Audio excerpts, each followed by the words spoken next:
Welcome to Evil Twin Podcast Season 2, Episode 3. We are here with our guest, Meagan Gamache.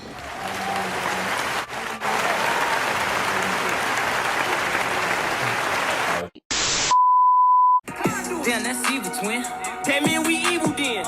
Evil twin. Got them back equal then. First question. Do you guys think you need to go to college to be successful? From personal experience, I think it's great to have an education. For sure. We're so grateful to be have the opportunity so easily in this country. But it's not for everyone. I'm not a book smart kind of person. I never have been. I never will be. Weren't you pretty good in school though? No, I mean, I could have been if I tried. So? Right. I could have been if I tried. Stop the cap. Stop the cap right now. Stop the cap. But I'm just not that kind of, I don't know. I'm more of I want to do things my way. You know what I mean? But I went to college for a year and I was obviously when you're in high school, everyone's like, where are you going to college? Yeah. Everyone makes you feel it's if you don't, you're bottom of the barrel. Right. See, my take on it, I feel is people are off the bat out of high school, they think that's the only route they can take is to go to college. But I feel if I don't know exactly what I want to do, or whoever doesn't know what they want to do, is would I rather put myself in $40,000, $50,000 in debt before I know what to do, you know what I mean? I might not even use that degree to what I'm going to pursue in life, but I'm going to be $50,000 down in my bank account. I'd rather take a few years to figure out what I want to do, and then in worst case scenario, I go back to college, but I don't want to put myself in debt first before I go to college, you know what I mean? You can go to college at any age. Exactly. Why does it have to be when you're 18 and you have no idea what you want to do? I changed my major 4 times in that 1 year. And I was like, why am I doing this? Yeah, this is ridiculous. Why am I wasting my time doing this? I could be doing something else. I wouldn't even go to college if it weren't for sports, because I just think it doesn't really prepare you for life after college. And there's way more life skills that you need that they should be teaching us, I don't know, accounting or how to file your taxes or the stock market. Yeah. We don't know anything. We're not taught anything. Nope. That a social studies class or a simple math class can't teach you. So how to have multiple streams of income. See, the Like no that one teaches stuff. you And no one's how to teaching you. actually live a good just YouTube does. right. Everybody's spending more time on YouTube tutorials than they are on studying for their math test. So it's not really needed for everyone. If you're a nurse or you're going into a certain field, obviously I understand that side of things. But if I personally weren't in sports, then I probably wouldn't have gone to college. So Meagan, let me ask you this. Since you said you didn't go to college after your first year, were your parents reluctant against your decision about that? No. My parents have always been supportive.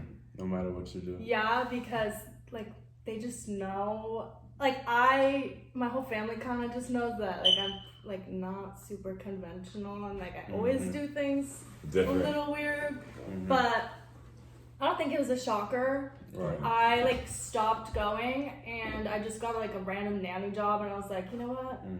Why am I stressing so much about what everyone else thinks I should be doing? I'm just gonna go with the flow. go with the wind and see where life takes me, because I know that I'm always gonna be okay. I know that I'll always figure out a way to do something. Yeah. Right. You know? Right. So your parents weren't tripping that you didn't finish the rest of college? No. Good parents. Yeah, I thank God too. Thank God. Because that would have ruined my emotional state of being, And I feel that happens to a lot of people. Yeah. And then they get stuck in jobs that they don't want to be in. See, exactly. The hardest one was probably my mom. When I told her, the first time I told her, I was like, Mom, I don't think I'm gonna go to college just for right now. I have other things I'm doing and focusing on, and it was hard to convince her because she's more traditional. But I get that point of view too, though. I do get it, but it was hard because obviously I have respect for my mom and what she thinks about my decisions, but at the end of the day, I kind of have to make a decision for myself. But she ended up coming around it just took a little bit longer. Yeah. So what's your situation? I don't really know. With like college and like everything. Same with you guys. I didn't want to put myself in $30,000, $40,000 debt, not knowing what my degree was going to be or how I was going to use it. So last summer I started an online business with Cody and Jacob Reese, and then through the stock market. So we've been doing that since about July, then signed the LLC in December. So we've been doing that ever since, but it's just like a path and whatever I want to do.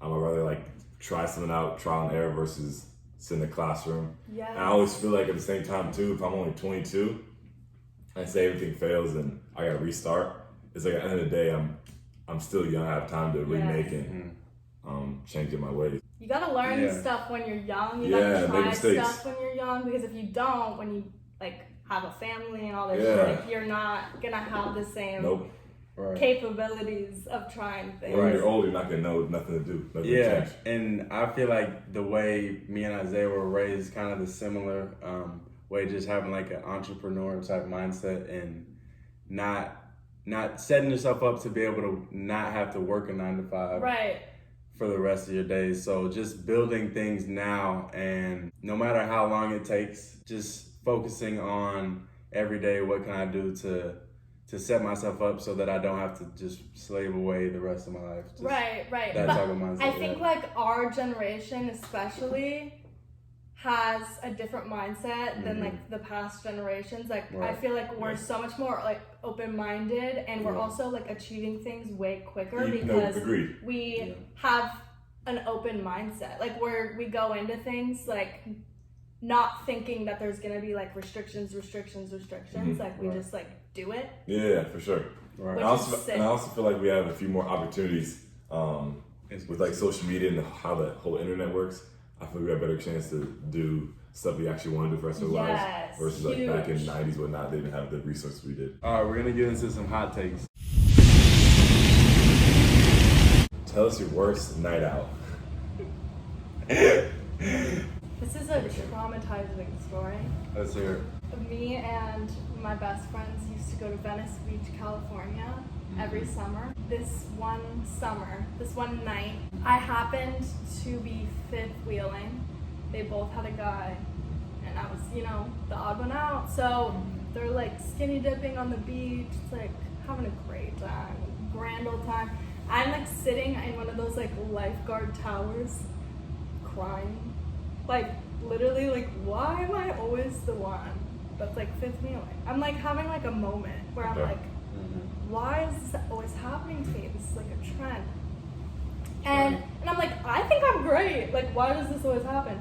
And so I'm like, you know what, fuck this. I'm leaving. Like, this sucks. And so I go back to them and I'm like, I'm gonna get an Uber back to the Airbnb. Like, you guys don't worry about me. Like, I don't want to ruin the fun, Right. And my friend is like, no. So she starts shoving tequila down my throat, and that's not... So she's that type of friend. She's like, get her more drunk, she'll stay, she'll be happy. We won't have like one lost friend, And I get the mindset. That doesn't work for me though. Like tequila also just doesn't sit well. It affects me in the worst possible way. So I'm like, okay, you know what? This might make me feel better. So I'm drinking it, crying in the lifeguard tower. Eventually I'm like, this is not making me feel any better. This is making me feel worse. So I start walking away back to like the street so I can get myself an Uber, and my friend sees me in the distance and she like runs up to me and she's like, no, like you need to stay here, like we don't want to like lose you, blah blah blah. But now I'm drunk and mad, so I'm like, no, I run for the street, and then I get so far away, I'm like, I'm so mad at these girls, like they know I'm fifth wheeling, this sucks. I get all the way like super far to where like there's no turning back. It's over. And I go to call an Uber, my phone's dead. And I'm fully lost at like 2 a.m. in Venice Beach, California. There's homeless people everywhere. I don't know if you guys have ever been to Venice Beach at night, but if you, like everyone knows, like past 10, like you gotta go. Like that's when. Especially if you're a girl. Oh yeah, and so I'm alone, by totally obliterated drunk, by myself, walking the streets of Venice Beach, don't know where my Airbnb is. Don't know where my friends are, my phone's dead, there's homeless people staring, just waiting to prey on me.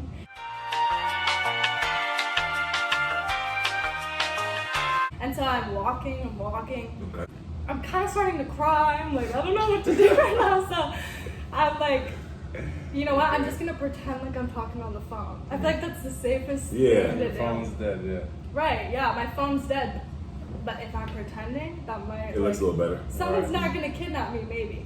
Right. You know? So I'm pretending, I'm walking, I'm like, oh my god, I'm walking for like 3 hours. I have to pee so bad. Just pee my pants. Pee my pants as I'm walking. I'm like, I'm not Very tough. stopping because someone's gonna like Who knows, yeah. So I'm walking for hours and hours trying to find my Airbnb, and then eventually I'm like, you know what? There's no turning back. Like I'm just gonna become like a homeless person now. So I just sit down on the side of the road, and then like 2 seconds later, a Lyft driver pulls up like right in front of me, like at the stoplight, and I was like, you know what? This is my only chance right now. So I knock on the window, and I'm like, hey, like. My phone's dead. I have no way of getting back home. Like, can you please help me? There's passengers in the car. I get in. I'm like full of pee and like disgusting. That's tough. I get in, and they took me back to my Airbnb, but I was like throwing up when I got back, so I accidentally locked my friends out, who ended up like hooking up with the guys like on the roof of the Airbnb. I don't even know. Well, that's a night. It was really bad, but we like all like were really mad at each other for like a day, and we're good now, but it was just like a really scary experience. Well, that's a night, Megan. Hey Josh, can you top that? I think probably the worst night, probably for me and maybe Isaiah, was when we lost our friend Dominic. We were in Seattle. We all had enough to drink. We're sitting there having a great time, peak of the trip. Oh my God. All feeling good. The Seattle air is blowing on us. It's great, great old time. And then we're sitting down eating, and our friend Dominic comes in, and he says a few words to us, and then all of a sudden he's gone. But we're so focused on this food, this fish and chips is smacking. Oh my God, I'm so hungry. Now, an hour passes by, and then we sit and look at each other. We're like, "Where's Dom?" And he's gone. So I'm sitting there calling his brother, asking him for the location. I don't know why. Location. The location said he was in the sea.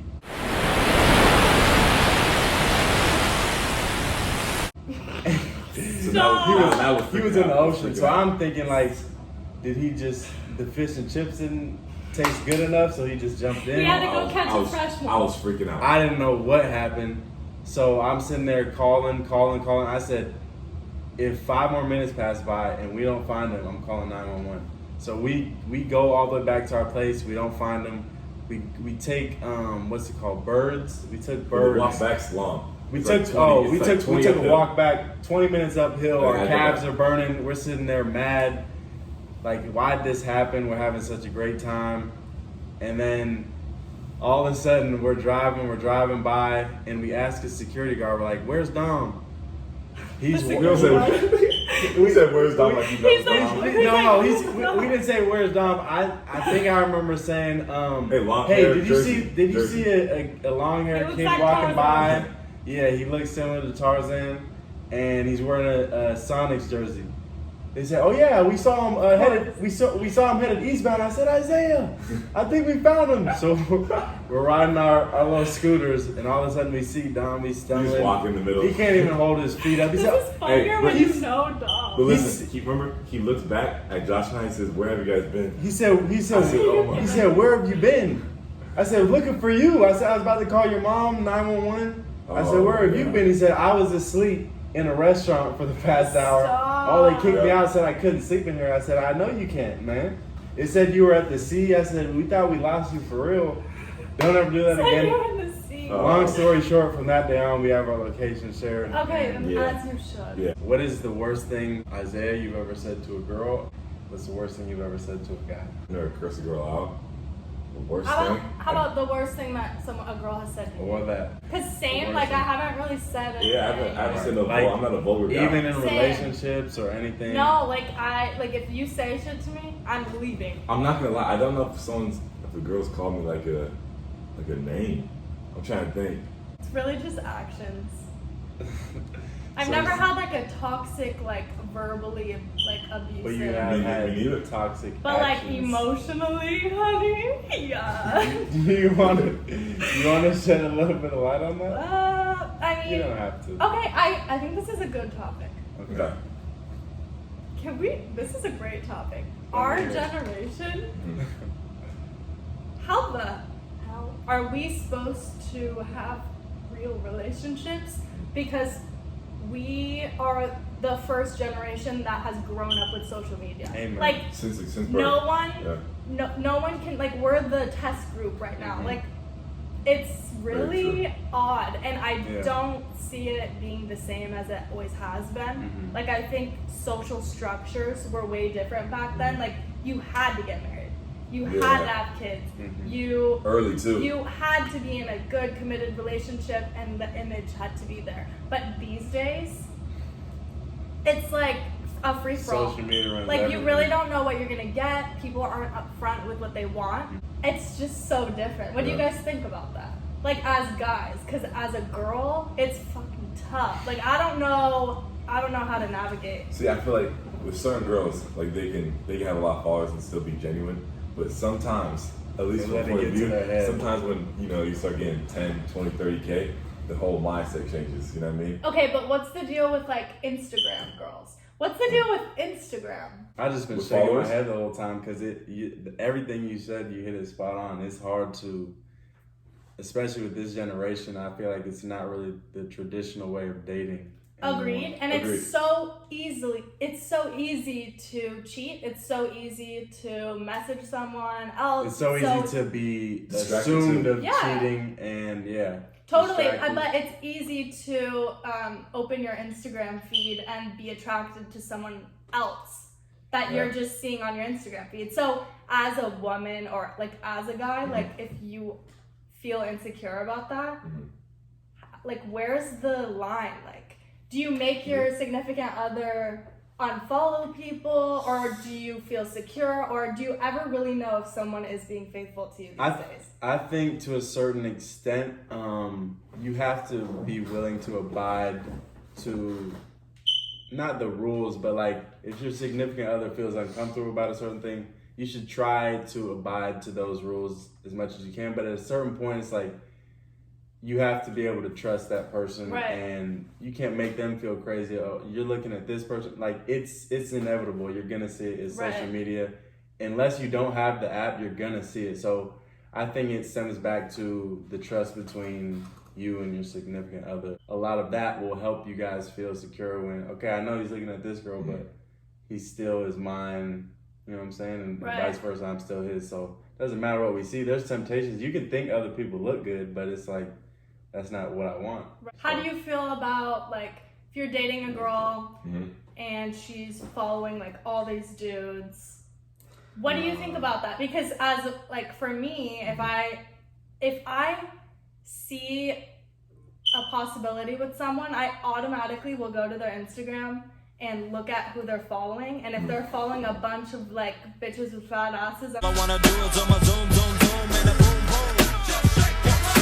All I wanna do is on my zoom, zoom, zoom. I'm like, I'm good. Like, I'm good. I don't want to risk getting into a relationship where I know that there's like some temptation in the background. Yeah, like I'm not gonna put myself in that situation. See, like I'm kind of split because like I'm not like crazy on social media just because I feel like it's not just as genuine as real life connections. Right. But you kind of have to take it with a grain of salt. I mean, it comes times that if she's getting attention and she's entertaining the attention and she keeps wanting it, I feel like it comes to like gotta cut it off because it feels like if I'm not giving her enough or somebody's not giving her enough, she's just gonna find it elsewhere. And oh wait, I do like I know a lot of girls want to know this. A lot of girls feel uncomfortable when guys like if you're in a relationship and you like other girls' posts. What do you think about that? Because okay, it depends. Okay, this is fair. If it's say if I grew up with a group of friends and like our group had like a lot of girls in it and like we're just mutual friends, I feel like it's no problem. Right. But you know what I mean? If it's say like an ex or like a girl that she knows had a connection with, I think it's fair. Like it's kind of fucked up. Right? No, for sure it is. And like if it's a random Instagram model, what do you think? Why like it? Why like it? I don't think. What's See, the it's two things. I don't think you have to like it. Like you just look at it like, all right, like Yeah, whatever, keep I going. agree. I don't think if you like a celebrity's post, it's not like the celebrity's gonna say like, oh, Isaiah and Josh liked it. Right. So why like it? Why like it then? You know? See, that's a good point. Because it will make her feel insecure. See, so it doesn't do nothing but bad. And I, as a man, didn't exactly understand that so much, just in the relationships and stuff like that. I now know the significance of what social media means and likes and follows and stuff like that, and it does make women feel insecure. I just feel like I have an old soul and I'm not really hip to all the traditional ways of the Instagram and this like means this and this means this and this must mean you don't like me or you're cheating on me. Because it can all be taken like differently. I now have the perspective of don't like it. If that makes your significant other feel some type of way, don't like the picture, don't follow the person. It does make people feel insecure, and if you can not do that, which it's easy to not do it. If you value someone, right, then you're not going to do that. Right. But if you don't value them and right. like obviously you don't care. Yeah, because it shouldn't be that big of a deal. Not to like a picture. I wouldn't necessarily say that it means you don't care. Not understanding how it makes the other person feel could be the other side of it. Totally. I think if someone like you can still care about somebody, yeah. Right. If someone tells you that bothers them, then don't do it. Yeah. But if they don't ever say anything, like then it must not bother them. Yeah. You're good. But if someone says something, if you value them, then you won't do it, right? Yeah, because if you really can't control yourself from liking a girl's picture, you really think that person can control themselves with DMs and in-person flirting? There's no way. Right. Like, think about it. If you can't control yourself from liking a girl's picture, then you really think you can't control there's yourself an issue. from a DM, from an attractive girl, or like in person, you get a compliment. You probably can't. Right. I think you can still resist the temptation. People just like give people likes. Oh, I like that picture. And they're not even thinking about it, like subconsciously, oh, okay, this person followed me, I'll follow them back. That doesn't mean I want to get with them or I don't value this other person, but social media, it's crazy. It's a crazy world. It's like a different dimension. It can mean so much and it can mean so little. It's how much you give it. Mm-hmm. It's like reality and social media are like, we're living in two different worlds at the same time that don't like coincide. Yeah. Crazy.